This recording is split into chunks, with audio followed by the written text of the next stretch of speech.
Assalamualaikum warahmatullahi wabarakatuh. Selamat datang kawan-kawan semua di channel Lapak Horor X Mbah Warmo. Apa kabar kawan-kawan semuanya? Semoga baik-baik, sehat selalu. Dan terima kasih untuk kawan-kawan yang sudah berkenan hadir di channel ini. Dan tentu saja seperti cerita-cerita sebelumnya, nanti yang akan membawakan cerita itu adalah Mbah Warmo. Jadi langsung aja, monggo untuk beliau ini waktu dan tempat dipersilahkan. Monggo Mbah Warmo silahkan bercerita. Assalamualaikum warahmatullahi wabarakatuh. Terima kasih buat kawan-kawan subscriber semuanya dan kawan-kawan yang baru mampir, baru main, baru nengokin channel Lapak Horor ini. Gue punya temen namanya Purwanto. Nah, akhir tahun kemarin, itu ceritanya dia habis dapat rezeki nomplok ya.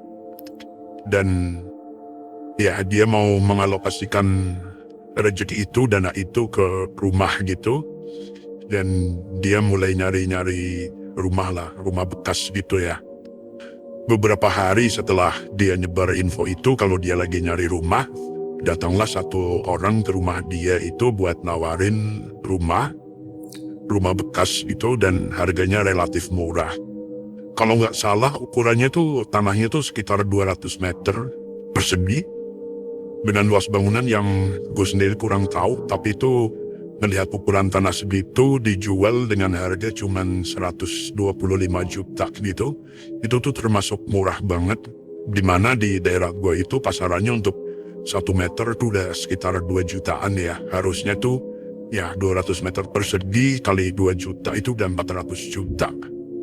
Cuman entah kenapa harganya begitu murah, akhirnya si Purwanto itu kan tertarik kan buat nengokin rumahnya kayak gimana sih gitu. Udah akhirnya nggak lama setelah itu janjianlah mereka si Purwanto sama si broker itu ya. Mereka nengokin rumah yang ditawarin, kebetulan lokasinya tuh nggak terlalu jauh dari rumahnya si Purwanto itu. Udah berangkat mereka berdua sama ada istrinya juga ikut, bertiga ya.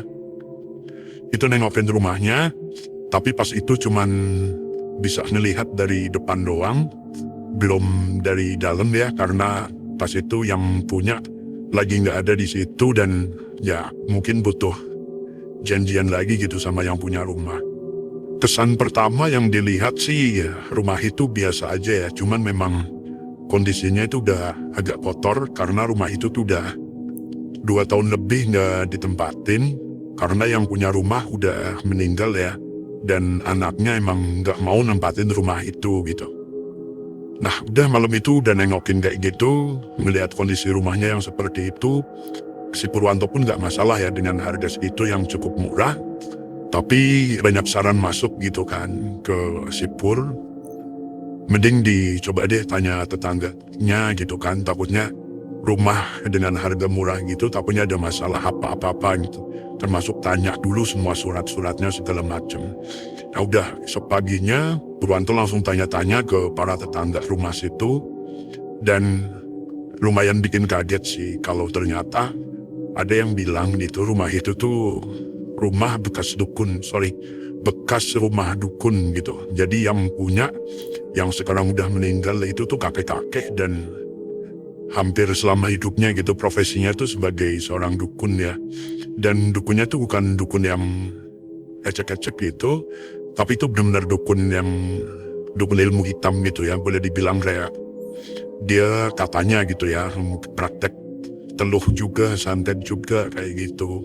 Wah si Purwanto jadi gimana, jadi bimbang gitu kan. Akhirnya malam harinya tengah malam gitu, sebenarnya dia udah suka dengan itu ya, harganya oke.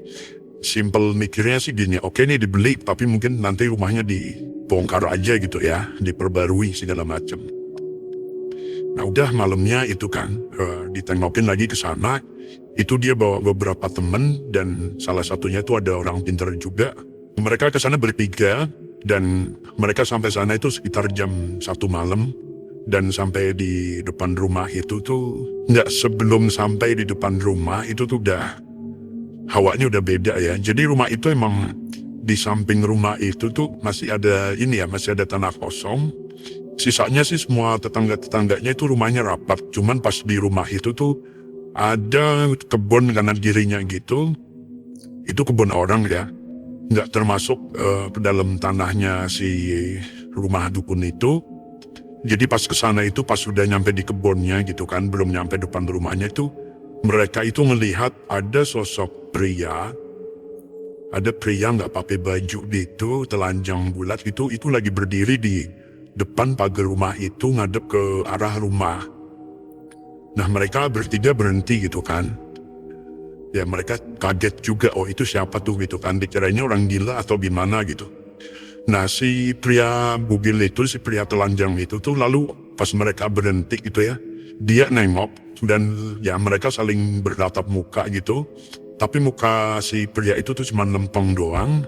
Kemudian nggak selang beberapa lama gitu, kemudian sosok pria yang telanjang itu tuh masuk ke rumah itu, ke rumah dukun itu, dan dia tuh nembus pagar gitu, terus masuk ke dalam dan dia juga nembus pintu gitu. Jadi apa yang mereka lihat itu, sosok pria itu tuh bukan manusia ya, itu entah apa gitu. Dan nggak berhenti di situ, pas udah akhirnya kan karena bawa orang pinter gitu kan, mereka jadi agak berani lah gitu kan. Kalau mungkin ya ini rumah kosong udah lama nggak ditempatin, wajar lah ada penghuninya kayak gitu. Akhirnya udah mereka pun melanjutin langkah mereka. Mereka berdiri di depan rumah itu kan, dan tepat pas mereka berdiri di depan rumah, mereka itu dikagetin dengan ada sesosok perempuan itu lagi duduk di atas atap rumah itu gitu. Dan perempuan itu tuh sama, dia nggak pakai baju dan rambutnya itu panjang banget, itu ngejuntai sampai ke gentingnya.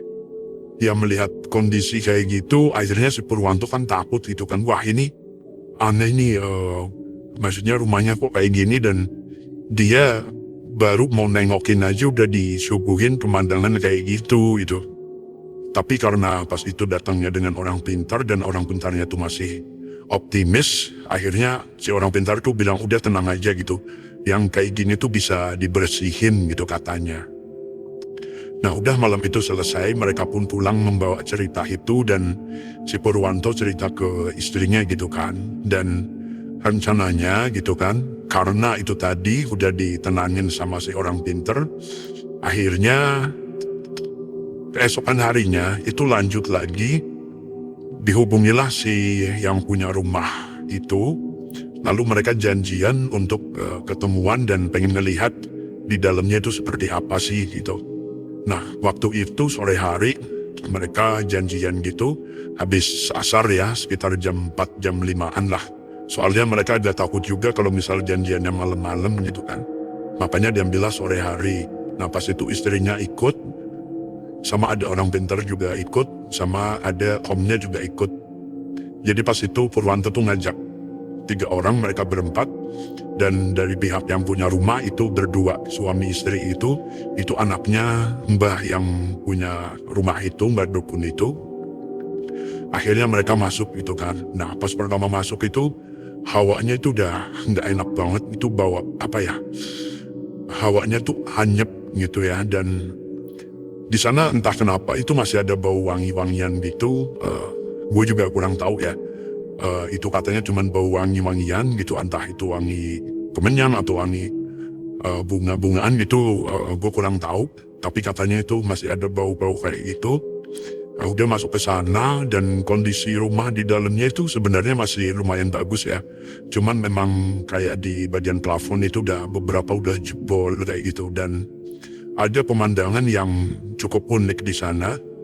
Itu di bagian belakang, itu ada tangga ke atas itu. Tapi anehnya tangga itu ujungnya itu nggak mengarah ke lantai 2. Karena rumah itu tuh lantainya cuma 1. Dan ujung tangga itu tuh mengarah cuma ke tembok kosong gitu. Kan biasanya tangga itu kalau naik ke atas, itu kan ke pintu gitu kan. Nah, atau lantai 2 gitu kan. Nah itu enggak, itu tuh cuma ke atas, udah mentok di tembok gitu. Itu kan aneh banget. Dan akhirnya nanya dong, ini ibu kenapa ya kok ada tangga kayak gini gitu. Nah itu katanya anaknya juga nggak tahu gitu, itu bapaknya gitu. Dan anaknya pun mengamini kalau memang rumah itu tuh bapaknya itu dulu memang seorang dukun gitu ya. Dan dia juga mengamini kalau memang rumah ini tuh memang ada penghuninya gitu, dan penghuninya itu memang agak nakal gitu. Itu sebenarnya alasan kenapa rumah itu tuh mau dijual murah gitu, karena udah 2 tahun lebih itu udah mau dijual tapi nggak ada yang mau. Karena itu tadi, setiap ada yang melihat atau yang datang ke rumah itu tuh selalu ada aja kejadian gitu. Dan gak lama setelah itu, setelah si ibu yang punya rumah itu ngomong kayak gitu, itu istrinya Purwanto tuh mendadak teriak-teriak gitu kan. Dia masuk ke salah satu kamar, lari gitu. Kamar belakang kalau nggak salah. Dia lari dan teriak-teriak. Terus dikejar kan sama Purwanto, sama orang pintar itu, sama omnya juga. Ke sana semua, dan pas udah nyampe di kamar belakang itu, si Purwanto ngeliat istrinya tuh, dia lagi mulutnya ngebuka, matanya melotot gitu ngeliatin mereka gitu. Dan dia nyerocos ngomong gak jelas lah kayak gitu. Intinya istrinya tuh kesurupan gitu, dan gak lama setelah itu aneh banget gitu. Tiba-tiba dia tuh ketawa sendiri gitu. Nah habis ketawa terus nangis gitu. Dan terakhirnya itu tuh nari-nari gitu, nari-nari, lompat-lompat kayak gitu. Narinya tuh kayak nari apa ya? Bukan kayak nari jaipong enggak, tapi kayak nari apa ya, narinya orang dirang gitu. Gimana sih nari sambil lompat-lompat, sambil ketawa-ketawa gitu, kayak apa, lebih mirip kayak orang gila gitu kan. Dan di situ pas momen istrinya lagi kesurupan itu tuh di situ ada bau ini ya, bau wangi gitu.